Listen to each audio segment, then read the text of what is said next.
What about those out there that don't have the tribe, if you will, the people in their world?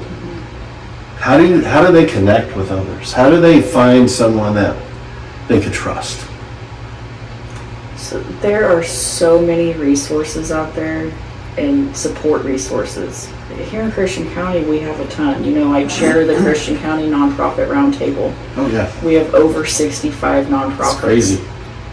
I would say get out, find those resources. If you don't know what they are, call me, reach out to the district. I will help connect you with whatever resource you need.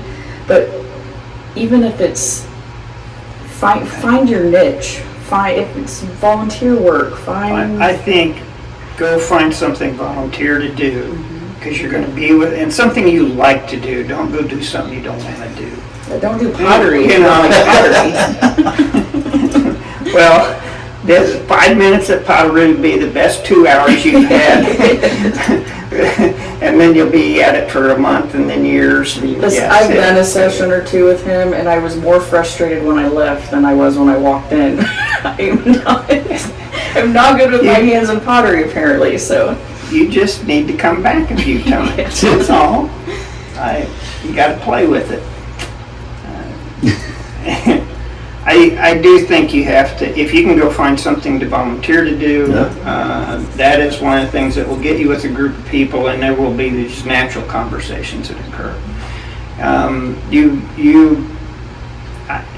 serve others a little bit that will help you. That's, if there's a way to do that, and that was how I was raised. There was always something that was going on, and it was so much a part of our growing up and everything, that until my father passed away, and he was 89, and the church was full of people that said, yeah, remember on Sunday mornings when you'd have your dad, or your dad would have you go get corn out of the sweet corn field? I said, yeah. Says, and you stopped on the way to church and he got out and then you went to church? I said, yeah. He says, he put the corn on my back step and we gave it away. And it was just, there's times when you don't even know what something, and that's how I was raised, and that was, you were just always in service in one fashion or another. For sure. And I even learned stories from my father that he never told any of the other kids, but it was during World War II. He was in the Brethren Volunteer Service. It actually wasn't called that yet by that time. And he spent 2 years in a non-combatant role instead of taking a 1F and be a farmer. He could have done that easily. But he didn't. He went and did this volunteer work, and so we're kind of off subject here. Sorry, but we went to see One Flew Over the Cuckoo's Nest, and we're sitting there watching this movie, and that was when it first came out. So it was 76 or so, somewhere around in there, and we're sitting there, and the first thing they did was choke down Jack Nicholson's character. And then he wakes up in leathers, and my dad's sitting there and he goes, that's about right. I said, well, that was kind of a strange thing for a farmer to say. And so then goes through the next part, and they do the electroshock therapy on it. And they take the leather restraints off, and they're all holding him down. And I'm like, why didn't they just leave him in the leather restraints? We're just kind of talking quietly there in the theater. He goes, well, they'd break their arms. Okay, so now what? And then they do the lobotomy to Jack Nicholson. And my dad, when they're looking at him after it's over, and he says, the scars are a little high. All right. So then after the movie's over, we go and sit and talk. And that was the floor that he served on in a veterans hospital. And so my nonviolent father. I said, so you choke people down? And he says, yeah. He says, at the time, that was the medical procedure, and you had to have people do it that knew when to stop, because otherwise you'd kill them. And it's like it was a medical procedure until you could get control of them, and then you had to stop. And so I realized at that point a lot of where I got the love for doing EMS and the service work from that, and that type of thing, and realized, and he'd never told anybody that, including my mother. Nobody knew it. Yeah, that's, I think everybody kind of has things they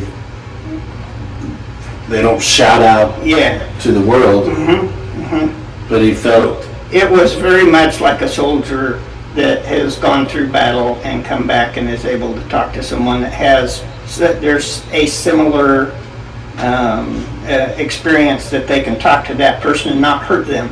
Because I think a lot of us don't want to hurt others with the stories that we know. Oh, for sure.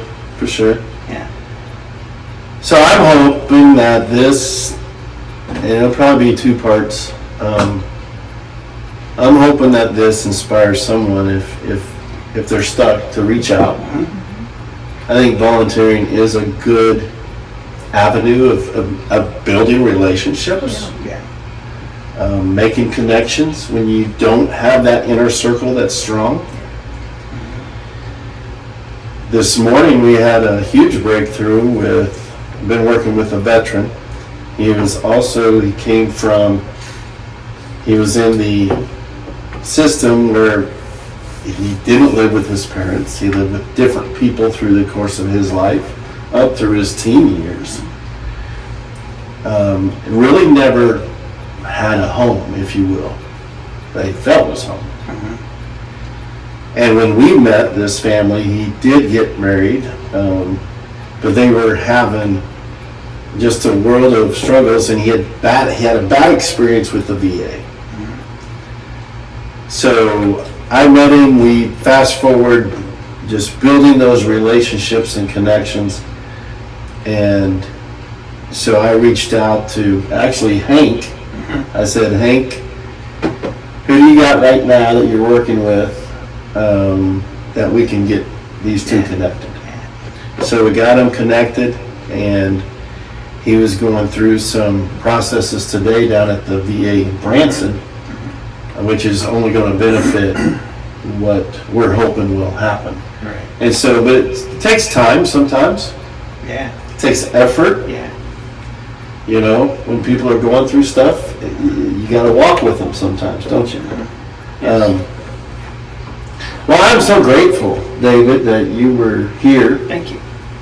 Always admired you since we met. And Christy, enjoyed getting to know you and still following your journey. And, I got to tell this story. Okay.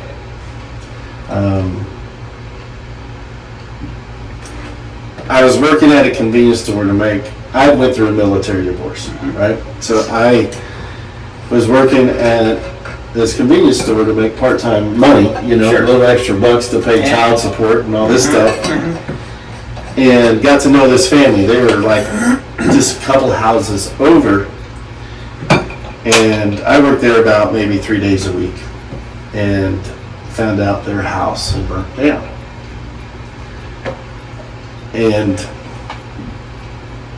got to know the kids. There was like several kids in this family, and the house was a pretty old house.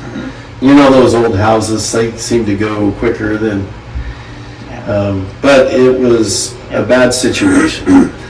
Dad thought he got everybody out, and so as he was counting heads, the fire department was already there. They noticed their little son, the smallest son, was still in the house. The older brother was determined to find his little brother. Yeah. Even though the fire department was trying to keep everybody away, he went to a corner of the house where he saw his little brother through the window, already engulfed with flames. Threw a rock through the window and reached his hand in. Yeah. Their hands came together, David and Christy, and the flames surrounded the hands. Little boy died, and when the older brother got out of the hospital, first time I saw him after that whole ordeal, he comes up to me. He says, "Carrie, look at my hand. That's my brother's handprint. They'll always be with me." Yep. I was telling this story at one of our Wellness for Warriors presentations, and this guy started crying like you are. Yeah. His name's Tom. Tom said, "Carrie, I was on that call." Man. Yeah. And I share that because there are moments in our life that impact us tremendously. But this older brother knew his little brother was always going to be with him. Yeah. So I want to encourage our listeners, I want to encourage you guys. What you do matters.